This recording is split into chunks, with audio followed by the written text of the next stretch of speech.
तो पहला टॉपिक है बच्चों हमारा यहाँ पर गुरुत्व केंद्र, है ना। आज सबसे पहले हम देख रहे हैं यहाँ पर गुरुत्व केंद्र किसे कहते हैं। तो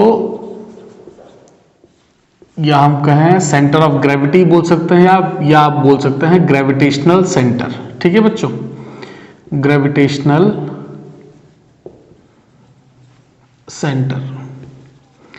तो एक गुरुत्व केंद्र किसे कहते हैं बच्चों, तो बहुत ध्यान से समझिएगा कि हमारा जो भी पिंड है, यदि पिंड का समस्त भार हम किसी एक बिंदु पर केंद्रित माना जाए, है ना, कोई एक ऐसा बिंदु हो जहां पर सारे के उस पिंड का सभी कणों का भार एक जगह पर केंद्रित हो, तो उस बिंदु को हम कहते हैं हमारा गुरुत्व केंद्र। जैसे आप यहां पर इससे पहले आप देख रहे थे कि हम लोग द्रव्यमान केंद्र की बात कर रहे थे। द्रव्यमान केंद्र क्या होता था बच्चों, एक ऐसा बिंदु जहां पर पिंड का समस्त द्रव्यमान केंद्रित माना जाता था। अभी हम बात कर रहे हैं उसके गुरुत्व केंद्र की। तो गुरुत्व केंद्र मतलब जब भी वहां पर बच्चों द्रव्यमान, जो हमारा पिंड है, पिंड के जो कण है उनके जो द्रव्यमान है, उस पर जब गुरुत्वाकर्षण बल लगेगा, मतलब गुरुत्वीय त्वरण लगेगा, तो उस पर एक बल कार्य करता है ना, F बराबर mg बोलते हैं हम उसको, है ना। m मतलब उसका द्रव्यमान और g वहां पर गुरुत्वीय त्वरण।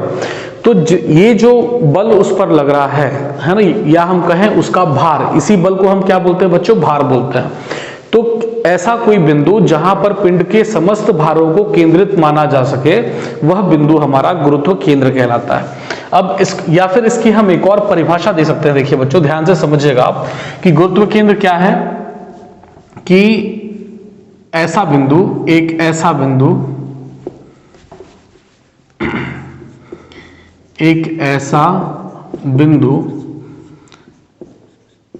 जिसके परितः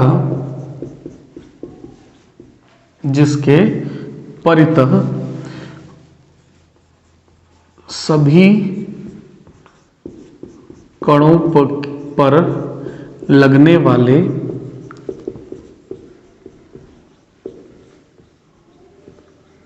बलों के आघूर्णों का सदिश योग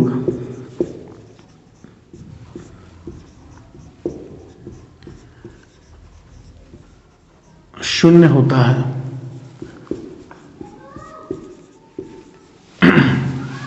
तो हमने कहा बच्चों, किसी भी पिंड पर एक ऐसा बिंदु जिसके परितः, है ना, सभी कणों पर लगने वाले बलों के आघूर्णों का सदिश योग शून्य होता है ना, वो बिंदु हमारा क्या कहलाएगा, गुरुत्व केंद्र कहलाएगा। कैसे, तो आइए समझते हैं। देखिए मान लीजिए कि भी माना हमारे पास में कोई एक पिंड है जिसके कण जो है क्रमशः m1 m2 m3 और इस प्रकार से mn मान लेते हैं द्रव्यमान के हैं, है ना, और जिनकी स्थितियां जो हैं वो क्या है, कोई एक बिंदु है तो मान लेते हैं बिंदु G द्रव्यमान केंद्र है, बिंदु G द्रव्यमान केंद्र है, जिससे स्थितियां, है ना, जिससे स्थितियां क्रमशः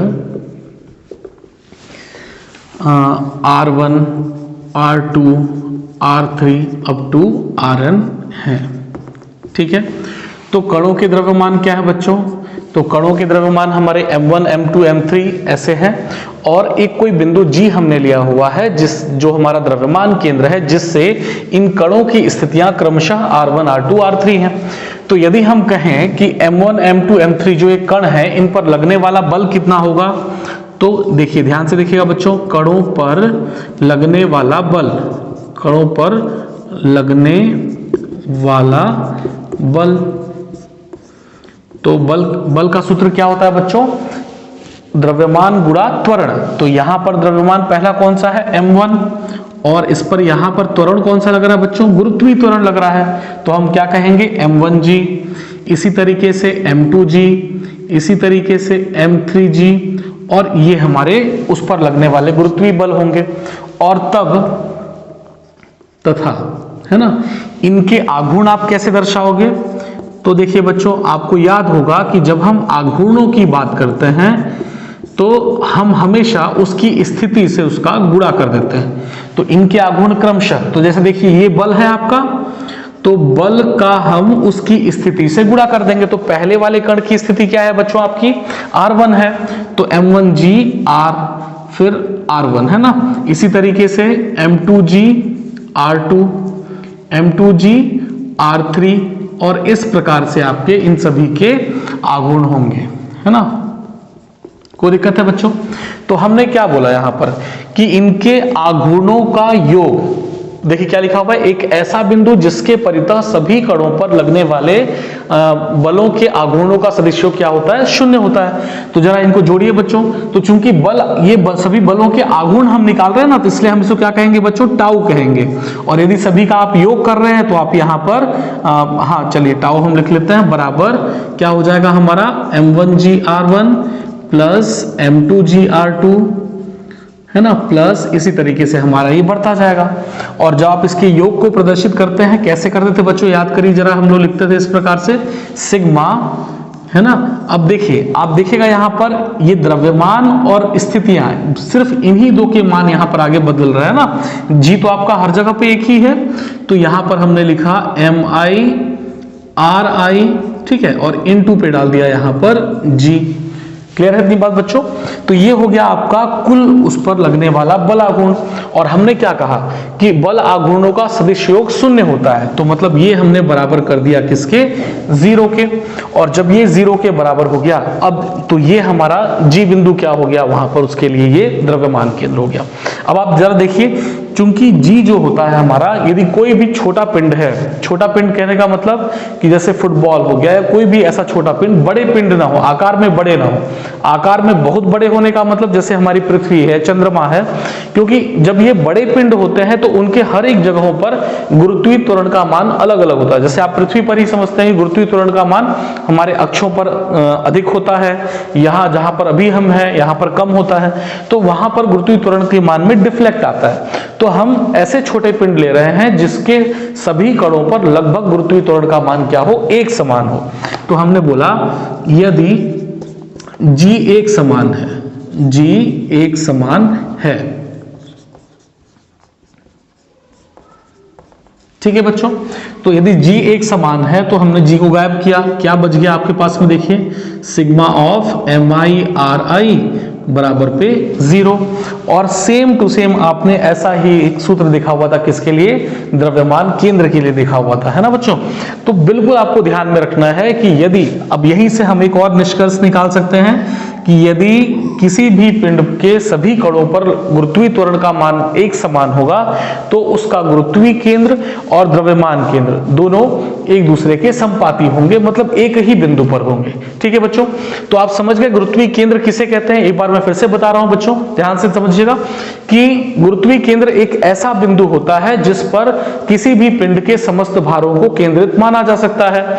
और या फिर हमने एक और परिभाषा दी कि एक ऐसा बिंदु जिसके परितः सभी कणों पर लगने वाले बलों के आघूर्णों का सदिश योग शून्य होता है, जो कि हमने यहां पर करा कि टाउ बराबर उन सभी के आघूर्ण निकाल लिए, है ना। बल क्या होते हैं बच्चों, M1G M2G M3G, ये हमारे बल हैं। और इन सभी बलों का आघूर्ण, आघूर्ण कब कैसे निकालते हैं बच्चों, उसकी स्थिति से गुणा करके। तो हमने बलों और आघूर्ण निकाला हमने यहां पर, और उन सबका सदिश योग कर दिया, और इन सभी का योग करने पर हमको क्या प्राप्त होता है, 0। तो ये इस प्रकार से हमारा, हमने जी को अपने परिभाषित किया। हमने बिंदु जी को द्रव्यमान केंद्र माना हुआ था, तो जी एक ऐसा बिंदु है जिस पर इन सभी का योग जो है 0 के बराबर है। और जब 0 के बराबर है, और हमने यहां से तुलना करी कि यदि छोटा बिंदु होगा, छोटा कोई पिंड होगा, उसके लिए जी का मान एक समान होगा। और जब जी का मान एक समान होगा तो हमको जो सिग्मा MR जो हमारा बचेगा, यही दरअसल द्रव्यमान केंद्र के लिए भी सूत्र होता है, यही व्यंजक होता है। तो हम इस निष्कर्ष पर पहुंच सकते हैं कि कोई भी छोटा पिंड जिसके सभी कणों पर गुरुत्वीय त्वरण का मान यदि एक समान होगा तो उस पर उसका जो द्रव्यमान केंद्र होगा और गुरुत्व केंद्र होगा वो दोनों एक दूसरे के संपाती होंगे। क्लियर है बच्चों, कोई डाउट इसमें? अब यदि हमें कोई एक पिंड दे दिया जाए और बोला जाए कि आप इसका गुरुत्वीय केंद्र निकालिए, है ना, वो एक पिंड दे दिया जाए, कोई भी एक वस्तु दे दी जाए और आपको एक रस्सी दे दिया जाए, है ना, तो किस प्रकार से निकालेंगे बच्चों आप उसका गुरुत्वीय केंद्र? तो जैसे मान लीजिए हमने सपोज जैसे मैं मान लीजिए मेरे पास में ये किताब है, मैंने ये किताब उठाया और इस किताब के किसी भी एक सिरे को आप ऐसा क्लैंप से लेकर के रस्सी से बांध दिया और लटका दिया आपने, तो आप क्या देखोगे, जब आप रस्सी से इसको बांधोगे, चाहे ये इस स्थिति पे रहा होगा ये पिंड, तो भी ये ऐसे आ जाएगा, है ना। तो जब ये शांत अवस्था में आ गया, संतुलन की अवस्था में आ गया, तो रस्सी जो आपकी जा रही थी, जहां से आपने बांधा वहां से आप बिल्कुल सीधा जो आपका लंबवत जो गुरुत्वीय सतह के लिए जो होगा, सतह के लिए आपने एक लंबवत रेखा ऐसी डाली, फिर आप इसको यहां पर बांधिए, फिर आप यहां पर एक दोबारा एक लंबवत ऐसा डालिए, रेखा डालिए, फिर आप यहां पर बांधिए, एक दोबारा लंबवत रेखा डालिए। तो ये जो जितनी भी रेखाएं हैं जो आपकी पृथ्वी की सतह की ओर जो जा रही हैं, केंद्रित हो, हमने रेखा जो खींची हुई है उसकी दिशा में, तो ये रेखा जहां पर जिस बिंदु पर काटेंगी वही हमारा गुरुत्वीय केंद्र होगा। जैसे देखिए कि मान लीजिए ये एक पिंड है इस तरीके से, और इस पिंड को सबसे पहले आपने यहां से बांधा था, तो हो सकता है ऐसा गुरुत्वीय केंद्र हमको ऐसा मिला हो। फिर जब आपने यहां से बांधा तो आपने सीधी रेखा जो एक खींची वो आपको इधर से ऐसा मिला हो। तीसरा यहां से बांधा तो आपको एक सीधी रेखा हो सकता है ऐसा मिला हो। तो ये जो तीनों रेखाएं जिस बिंदु पर कट करेंगी वही क्या कहलाएगा आपका बच्चों, गुरुत्वीय केंद्र कहलाएगा। कोई दिक्कत इसमें, है ना, बहुत ही सिंपल सा फंडा था, इसको आपको ध्यान रखना है ना। नेक्स्ट है बच्चों हमारा घूर्णी गति के समीकरण। कोई भी पिंड जो हमारा किसी अक्ष के परितः घूम रहा है तो वो कितना उसका विस्थापन होगा, कितने वेग से घूमेगा, या हमने जब उस पर बलाघूर्ण लगाया, एक बल हमने उस पर आरोपित किया किसी अक्ष के परितः उसको घुमाने के लिए, रोटेशन मोशन देने के लिए, तब उसका वेग कितना हुआ कुछ समय पश्चात। तो इन सारी चीजों को जैसे हम लोग रेखीय वेग में, रेखीय गति में हम निकालते थे, v बराबर u प्लस ए टी हमारा रेखीय गति का समीकरण था, s बराबर ut plus half A T square और v स्क्वायर बराबर u square plus 2as। Same इसी तरीके से हम लोग घूर्णी गति के समीकरणों को भी पढ़ेंगे। तो देखिए बच्चों, मैं बारी बारी से तीनों समीकरणों को लिखता हूं, पहले मैं रैखिक गति वाले को, फिर आप अपन घूर्णी गति के बारे में समझेंगे। तो देखिए जरा, पहला समीकरण हमारा क्या था बच्चों, v बराबर ut प्लस v बराबर, है ना, u प्लस ए टी, ठीक है। दूसरा समीकरण था बच्चों s बराबर ut plus half A T square, और तीसरा था बच्चों हमारे पास में v स्क्वायर बराबर u स्क्वायर प्लस 2as। तो ये तीन समीकरण हमारे पास में थे ना। पहला समीकरण हमारा जहां पर ये v क्या है आपका बच्चों, अंतिम वेग, u आपका प्रारंभिक वेग, a आपका त्वरण जो एक समान त्वरण से वस्तु हमारी गति कर रही है, और t है हमारा यहाँ पर समय। इसके अलावा s यहाँ पर विस्थापन होता था बच्चों। तो ये इन सभी सूत्रों से आप परिचित हैं, तीनों समीकरणों से, और इसी तीनों समीकरणों को देखिए हमने घूर्णी गति के समीकरणों के रूप में लिखा। और ये किस प्रकार से आएंगे बच्चों, तो बहुत ध्यान से समझिएगा। हमारा जो यहाँ पर अंतिम वेग है ये यहाँ पर बन जाएगा रेखीय वेग, बन जाएगा कोणीय वेग ओमेगा, बराबर u जो है हमारा प्रारंभिक वेग जो रहेगा वो बन जाएगा ओमेगा नॉट, और प्लस जो a है आपका रेखीय त्वरण है ये बन जाएगा बच्चों आपका कोणीय त्वरण अल्फा, और इनटू पे t, समय t। कोई दिक्कत बच्चों इस पे? इसी प्रकार से जो s है, s मतलब विस्थापन, रेखीय विस्थापन, वस्तु एक दूरी चल करके जा रही है। अब चूंकि यहां पर कोई भी पिंड हमारा एक अक्ष के परितः घूम रहा है ना, तो घूमता है जब वो, तो उसके कोण में परिवर्तन होता है ना, तो यहां जो विस्थापन होगा वो कोणीय विस्थापन होगा। तो हम क्या लिखेंगे बच्चों यहां पर कोणीय विस्थापन के लिए थीटा, और थीटा बराबर वही सेम देखिए ut मतलब omega not t plus half a की जगह पे अल्फा टी स्क्वायर। क्लियर है बात बच्चों? फिर तीसरा समीकरण आ जाएगा बच्चों हमारा ओमेगा का स्क्वायर बराबर ओमेगा नॉट का स्क्वायर प्लस 2 अल्फा और इनटू पे थीटा। क्लियर है बात बच्चों? तो ये आप समझ गए, सेम टू सेम हमारा जैसा हमारा रेखीय वेग का समीकरण रहता है उसी प्रकार से हमारा घूर्णी गति का भी समीकरण है। ओमेगा बराबर omega not plus alpha t, theta बराबर omega not t plus half alpha t square, और ओमेगा स्क्वायर बराबर ओमेगा नॉट का square plus 2 alpha theta. Clear है बात इसमें? कोई डाउट बच्चों इसमें? इसमें आपको ध्यान रखना है ओमेगा क्या है आपका कोणीय वेग है, थीटा क्या है यहाँ पर, विस्थापन है आपका, अल्फा क्या है आपका, कोणीय त्वरण है। तो आइए बच्चों इसको हम लोग बारी बारी से इसको हम समीकरणों को सिद्ध करते हैं।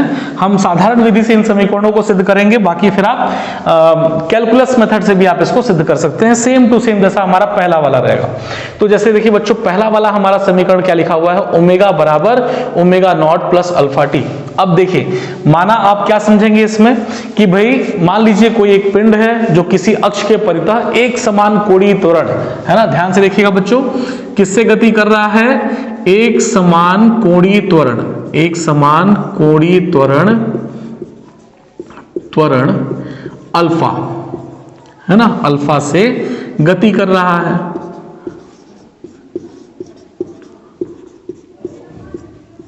ठीक है बच्चों, तो किसी t समय पर भाई मान लेते हैं t बराबर 0 पर उसका कोणीय वेग ओमेगा नॉट है और समय t पर उसका कोणीय वेग ओमेगा है। तो जब आप कोणीय त्वरण की बात करते हैं तो सेम फॉर्मूला हम चलेंगे बच्चों, कोणीय त्वरण, जैसे हम त्वरण के लिए बात करते हैं उसी प्रकार से हम कोणीय त्वरण की बात भी करेंगे, है ना। तो कोणीय त्वरण बराबर कितना हो जाएगा बच्चों, तो हमारा ये हो जाएगा कोणीय वेग में परिवर्तन, है ना। तो ध्यान से देखिएगा, कोणीय वेग में परिवर्तन और बटे पे समयांतराल। क्लियर है, इसमें कोई डाउट बच्चों। तो यदि मैंने कोणीय त्वरण लिखा आपका अल्फा, तो कोणीय वेग में किस प्रकार से परिवर्तन होगा, अंतिम कोणीय वेग क्या है अपना ओमेगा, प्रारंभिक क्या है बच्चों ओमेगा नॉट, और बटे पे समय, तो समय कितना हो गया आपके पास में टी। देखिए तिरक गुणा करिए तो क्या हो जाएगा बच्चों, यहां पर अल्फा टी बराबर पे क्या आ जाएगा, ओमेगा माइनस ओमेगा नॉट। और अब जब यहां से ओमेगा का मान निकालेंगे, माइनस वाला इधर जाएगा प्लस में आ गया, मतलब बच जाएगा ओमेगा बराबर प्लस में आ गया omega not plus alpha T. तो देखिए सेम टू सेम इसी तरीके से आपका पहला वाला समीकरण है ना, इसी तरीके से हमने रेखीय समीकरणों को भी सिद्ध किया हुआ था ना, तो सेम हमको उसी प्रकार से चलना है बच्चों, कोई डिफरेंस यहां पर नहीं रहेगा। जैसे थीटा है यहां पर, तो थीटा क्या है बच्चों, आपका विस्थापन है। तो जब विस्थापन के लिए जब हम समीकरण सिद्ध करते हैं तो आपको याद होगा कि हम हमेशा याद रखते हैं कि भाई जब विस्थापन का हम सूत्र लगाना पड़ेगा ना हमको यहां पर, तो विस्थापन बराबर क्या होता है बच्चों, यहां पर ध्यान से देखिएगा, हम बात कर रहे हैं कोणीय विस्थापन की ना, इस चीज को आपको ध्यान में रखना है। कोणीय विस्थापन बराबर क्या हो जाएगा, औसत वेग है ना, औसत कोणीय वेग और गुणे पे समयांतराल।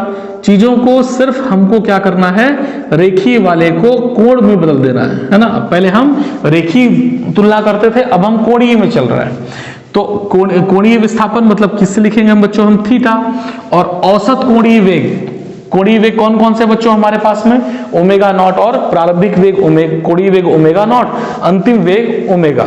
तो दोनों का औसत कैसे निकालेंगे, तो ओमेगा नॉट प्लस ओमेगा या बटे पे 2, ये हो गया आपका औसत। क्लियर है, और गुणे पे समयांतराल, तो समयांतराल कितना लेके चल रहे हैं हम लोग, टी यहां पर, ठीक है, t बराबर 0 और फिर t पर, तो t माइनस 0 t ही आएगा आपका। अब चूंकि दूसरा समीकरण सिद्ध करना है और दूसरे समीकरण में कहीं पर भी हमारे पास में देखिए ओमेगा दिया है क्या, नहीं दिया है, तो पहले समीकरण से हमने ओमेगा का मान निकाल लिया। तो रख दीजिए बच्चों, यहां पर कितना हो जाएगा देखिए, तो ओमेगा नॉट पहले से है, प्लस ओमेगा की जगह पे रखा हमने क्या, omega not plus alpha T, और बटे पे है आपके पास में 2 गुणे पे टी आ गया। देखिए सिद्ध करिए बच्चों इसको, थीटा बराबर 1 ओमेगा प्लस 1 ओमेगा कितना हो गया आपका, 2 omega not plus alpha T, और बटे पे आ गया 2 गुणे पे है टी स्क्वायर, टी है ना। इसको गुणा कर दीजिए बच्चों, तो टी का गुणा भी कर दीजिए और 2 का भाग दीजिए, तो 2 का भाग दिया तो 2 2 कट गया यहां से, है ना, बारी बारी से दोनों पे भाग देना। तो 2 का भाग दिया, इसमें 2 कट गया, टी का गुणा हुआ, तो क्या बच गया बच्चों आपके पास में, ओमेगा नॉट टी प्लस 2 का इसमें भी भाग जाएगा, दोनों पे जाएगा ना, तो यहां देखिए यहां तो 2 नहीं है, तो इसलिए 2 हमारा बच गया बटे पे 1/2, और अल्फा टी गुणा टी कितना हो जाएगा बच्चों, अल्फा टी स्क्वायर। ठीक है, तो देखिए थीटा बराबर क्या मिल गया आपके पास में, omega not t plus half alpha t square. तो इस तरीके से आपका दूसरा समीकरण सिद्ध हो गया। ठीक है, तीसरा समीकरण बच्चों देखो, चूंकि इसमें भी हमारे पास में कोणीय विस्थापन है ना, तो जब भी हमारे पास में विस्थापन होता है तो मैंने क्या बताया था, हमको इस सूत्र में चलना है। तो चलिए देखिए, थीटा बराबर कितना हो जाएगा, औसत कोणीय वेग। तो औसत कोणीय वेग कितना हो जाएगा बच्चों आपका, ओमेगा नॉट प्लस ओमेगा, और बटे पे हम क्या करते हैं 2, और गुणे पे आपका समयांतराल t। तो आप देख रहे हैं कि तीसरे वाले समीकरण पे कहीं पर भी समय दिया है क्या, नहीं दिया है। इसका मतलब हमको t यहां से गायब करना पड़ेगा। तो t कैसे गायब करेंगे बच्चों, तो पहले वाले समीकरण से देखिए, है ना, पहला वाला समीकरण से आप t का मान निकालिए। t का मान कैसे निकलेगा, देखिए ओमेगा नॉट प्लस में इधर गया, माइनस में चला आया, ओमेगा माइनस ओमेगा नॉट आ गया, देखिए माइनस में चला गया, अल्फा गुणे पे है, कहां जाएगा, बटे पे, तो ये चला गया आपका बटे पे, और बराबर पे क्या बच गया, t, है ना। इस तरीके से हमने पहले समीकरण से t का मान निकाल लिया। रख दीजिए आप बच्चों इसको ऊपर पे। तो थीटा बराबर कितना हो जाएगा आपका, देखिए ओमेगा नॉट प्लस ओमेगा, है ना, बटे पे 2, और गुणे पे t की जगह पे हमने रखा ओमेगा माइनस ओमेगा नॉट बटे पे अल्फा। ठीक है बच्चों, कोई दिक्कत इस पे।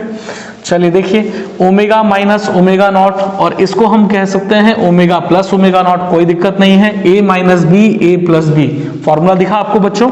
तो थीटा बराबर कितना हो जाएगा, a minus B, A plus B, A square minus B square हो जाएगा, और बटे पे इनका गुणा करिए, 2 गुणा अल्फा कितना हो जाएगा बच्चों आपका, 2 अल्फा, तेरे गुणा कर दीजिए, तो 2 अल्फा थीटा बराबर पे क्या बच गया आपका, omega square minus omega not का स्क्वायर, और ये माइनस वाला इधर गया, किस में आ गया बच्चों, प्लस में, तो ओमेगा नॉट का स्क्वायर प्लस 2 अल्फा थीटा बराबर पे बच गया आपका ओमेगा स्क्वायर, और यही आपका समीकरण है तीसरा। ठीक है बच्चों, तो इस तरीके से आपने गति के तीनों समीकरण पढ़े। तीनों समीकरणों को हम लोग किस प्रकार से हमने सिद्ध किया वो भी आपने देखा, है ना। कौन से इसके इनिशियल, किनको हम क्या कहते हैं वो भी आप समझ गए इसमें, है ना। आप चाहें तो इसका जो कैलकुलस मेथड है ना, समाकलन विधि से जो हम इसको सिद्ध करते हैं वो भी आप सिद्ध कर सकते हैं। सेम टू सेम हमारा जैसा जो हमने रैखिक समीकरणों को सिद्ध किया था उसी प्रकार से आप उसको भी सिद्ध करेंगे। ठीक है बच्चों, नोट डाउन करें इसको। यहां हम बात कर रहे हैं बच्चों घूर्णी गति के नियम की, और जैसा कि आपने देखा समीकरण भी हमारे बराबर हैं, सारे के सारे सिद्धांत लगभग बराबर होते हैं, सिर्फ वहां पर कोणीय वेग, कोणीय संवेग, इस तरीके से हम उनमें कुछ चीजों को अटैच करते हैं। तो बाकी चीजें भी हमारी उसी प्रकार से हैं जैसा हमारा रेखीय वेग में होती हैं। यहां भी देखिए आप, जैसे हमने रेखीय वेग के जो नियम पढ़े थे, न्यूटन की गति के 3 नियम क्या क्या थे बच्चों, एक बार याद करो।